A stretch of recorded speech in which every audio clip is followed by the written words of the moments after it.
नमस्कार, मैं अंजना और आप देख रहे हैं जन आवाज लाइव टीवी। आइए शुरुआत करते हैं आज की बड़ी खबर से। फांसीवादी एवं नव उदारवादी फांसीवादी इंडिया सहित अन्य देश में भी पैर पसार सकता है और गरीबों को कमजोर कर अमीरों को मजबूत कर रहा है। Bhubaneswar Odisha trade union centre of India 10वें ऑल इंडिया सम्मेलन में काफी लोग सम्मिलित हुए और फांसीवादी के खिलाफ सभी लोग अपने अपने वक्तव्य दिया। सम्मेलन को संबोधित तेलंगाना, कर्नाटक, पश्चिम बंगाल, हैदराबाद, पंजाब, दिल्ली सहित प्रदेश लोग भी आए थे। सभियों ने नव फांसीवादी को कमजोर करने के लिए दिया जोर। अधिक स्पष्टता से TUCI निम्नलिखित उद्देश्यों का सामने रखता है। साम्राज्यवाद और उसके घनिष्ठ साथी जूनियर पार्टनर भारतीय राजसत्ता के खिलाफ लड़ना। भारतीय फांसीवाद के भौतिक और वैचारिक आधार क्रमशः कॉर्पोरेट पूंजी और मनुवादी हिंदुत्व दोनों को लक्षित करने हुए RSS फांसीवाद का विरोध और परास्त करना।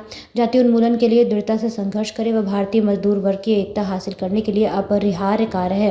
कृत्रिम बुद्धिमत्ता सहित 21वीं सदी की तकनीकी क्रांति के परिणाम स्वरूप श्रम उत्पादकता में अभूतपूर्व वृद्धि को देखते हुए पहले कदम के रूप में 5 घंटे काम और 5 दिन के समाह के लिए संघर्ष करे। 44 श्रम कानूनों को 4 श्रम महिलाओं में बदलने के जघन्य नव फांसीवादी कदम को हराने के लिए सभी ट्रेड यूनियनें और लोकतांत्रिक ताकतों के साथ एकजुट हो। श्रमिक वर्ग के लिए सामान्य तौर पर बेहतर वेतन, बेहतर काम करने और रहने की स्थिति के लिए बिना समझौता किए संघर्ष करें। IMF, विश्व बैंक, WTO और अन्य नवउदारवादी केंद्रों के सभी आदेशों सहित नवउदारवादी निगमीकरण नीतियों का उनकी सभी अभिव्यक्तियों में विरोध करें।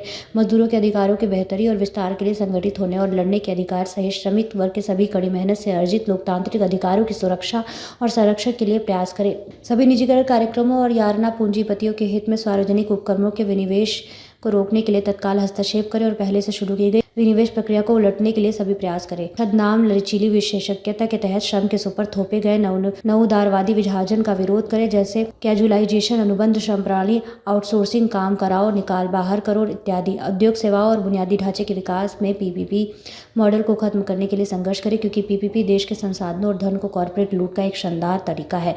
कॉर्पोरेट समर्थक निकास नीति के विभिन्न रूप से जैसे VRS, ले ऑफ, छटनी आदि को विरोध करें। सहभागी पेंशन नामक नई पेंशन योजना का विरोध करें और वैधानिक पेंशन योजना के लिए लड़े। डिजिटलीकरण और आर्टिफिशियल इंटेलिजेंस सहित सभी सीमांत प्रौद्योगिकियों पर कॉर्पोरेट नियंत्रण को खत्म करने के लिए प्रयास करें। उन्हें एक तरफ कॉर्पोरेट सुपर प्रॉफिट के लिए उपयोग करना और दूसरी ओर श्रमिक वर्ग का सुपर शोषण और बेरोजगारी अल्परोजगार की परिस्थिति निर्माण करने के खिलाफ संघर्ष। यह है टिकोट से ऐसी प्रौद्योगिकियों की तैनाती पर श्रमिक का नियंत्रण सुनिश्चित करें। भारत में श्रमिक वर्ग की एकता के लिए प्रयास करें और श्रमिकों के वर्ग हितों की प्राप्ति के लिए अन्य सभी ट्रेड यूनियन और अन्य श्रमिक वर्ग संगठनों के साथ संयुक्त कार्रवाई के लिए काम करें। सर्वहारा अंतर्राष्ट्रीयतावाद की भावना को कायम रखते हुए दुनिया भर के अन्य श्रमिक वर्ग संगठनों के साथ एकता स्थापित करें। किसानों, अन्य मेहनतकश जनता और सभी उत्पीड़ित जनता के साथ एकजुटता से काम करें। सभी रूपों में बाल श्रम को समाप्त करें। उच्च माध्यमिक स्तर तक मुक्त शिक्षा और 18 वर्ष की आयु तक आजीविका की न्यूनतम गारंटी सुनिश्चित करें। कार्यस्थल पर सभी प्रकार के लैंगिक भेदभाव को खत्म करें और समान काम के लिए समान वेतन लागू करें। महिला विशिष्ट और लिंग अनुकूलन कार्य परिस्थितियां सुनिश्चित करें। जाति, धर्म, भाषा, राष्ट्रीयता और नस्ल के आधार पर श्रमिक वर्ग आंदोलन के भीतर सभी उत्पीड़न और भेदभाव और विभाजनकारी प्रवृत्तियों के खिलाफ लड़ना। जातिगत उत्पीड़न और अस्पृश्यता के खिलाफ एक जनवादी अधिकार के रूप में आरक्षण के लिए लड़े और निजी क्षेत्र में भी आरक्षण का विस्तार कर प्रयास करें। विकास की आड़ में प्रकृति की कॉर्पोरेट लूट से लड़े। प्रकृति के साथ सामंजस्य स्थापित कर विकास के प्रतिमान स्थापित करने का प्रयास करें। लोकतांत्रिक और सर्वहारा संस्कृति का प्रचार करें। समाजवादी, प्रतिक्रियावादी और भोक्ता संस्कृति के सभी रूपों की निंदा करें। प्राकृतिक आपदा सहित अन्य आपदाओं की स्थिति में पुनर्वास एवं पुनर्निर्माण सुनिश्चित करें।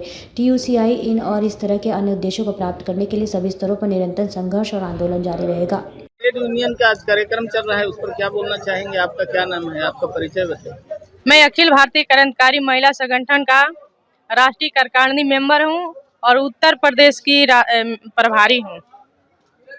तो इस संबंध में कुछ बोलना चाहेंगे? इस संबंध में ट्रेड यूनियन के नेता कामरेड R मनसैया ने हमको आमंत्रित किया है। हमने अपने संगठन अखिल भारतीय क्रांतिकारी महिला संगठन के तरफ से इनका ट्रेड यूनियन में आभार व्यक्त की हूं कि जिस देश के कोने कोने से तमाम प्रतिनिधि पर्यवेक्षक लोग आए हैं, हमारे विदेशों से अतिथि भी आए हैं और कहे हैं कि यदि ट्रेड यूनियन के तहत किसी भी मजदूर श्रमिक का आंदोलन होगा रोजगार के सवाल पर, उसमें हमारी अखिल भारतीय क्रांतिकारी महिला संगठन की तरफ से हमारा भागीदारी उसमें सुनिश्चित होगा। कदम से कदम उस लड़ाई को हम लड़ेंगे। मैंने अभिवादन व्यक्त किया।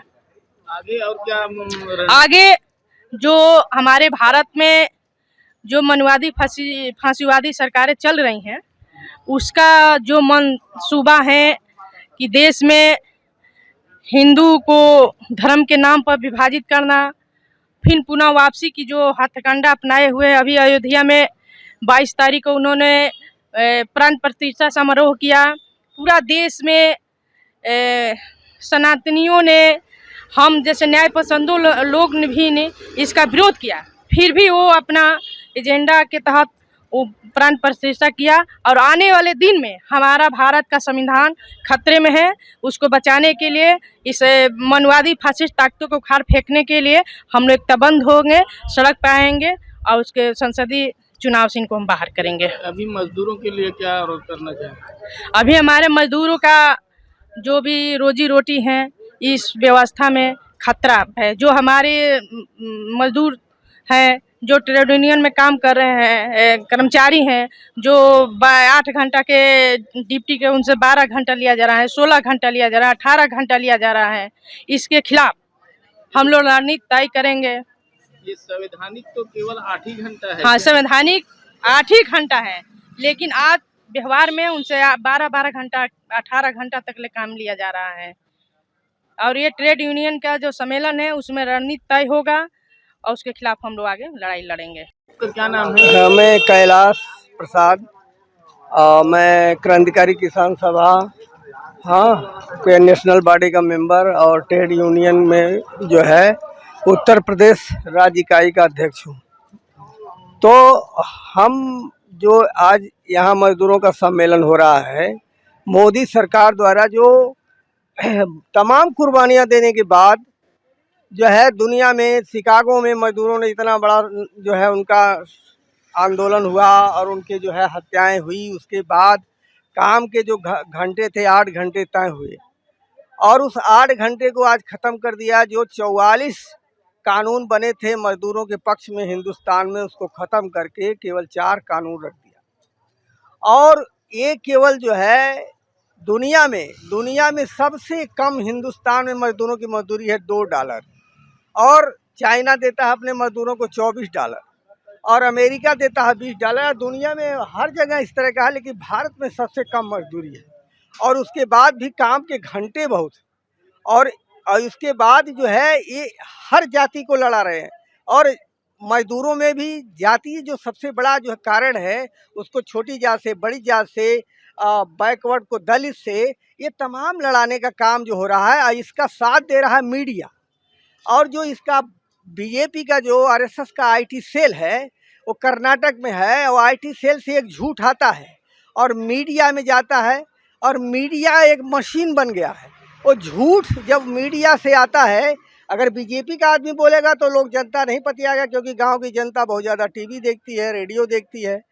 तो वो झूठ जो है टीवी से निकल कर, टीवी एक मशीन बन गया है और उसमें से निकल करके बाहर आता है जो सच का जो है लेबल लग जाता है।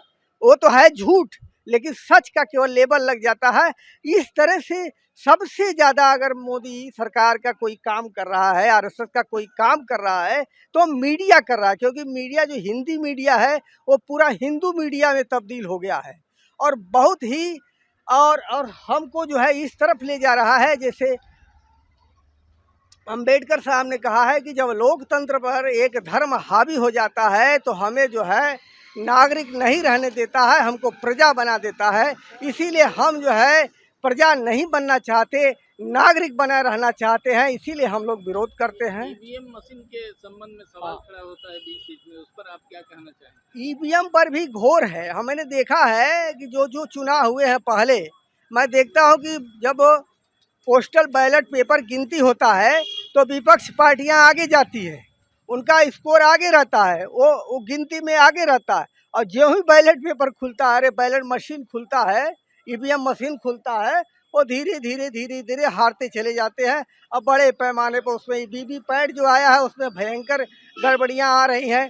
टीवी पर न्यूज आ रहा है, हर जगह न्यूज आ रहा है। और गांव में भी जनता भी कहती है कि अगर ईवीएम नहीं रहेगी तो भाजपा नहीं जीत पाएगी। ये बहुत चर्चा है। तो उस पर क्या करना चाह रहे हैं? चुनाव आयोग के लिए कुछ आंदोलन वगैरह कुछ कर रहे हैं? आंदोलन तो होगा ही, आंदोलन की तैयारी भी चल रही है। जगह जगह जनता में सुबुगाहट है भी, लोग अपने तरीके से चल रहे हैं।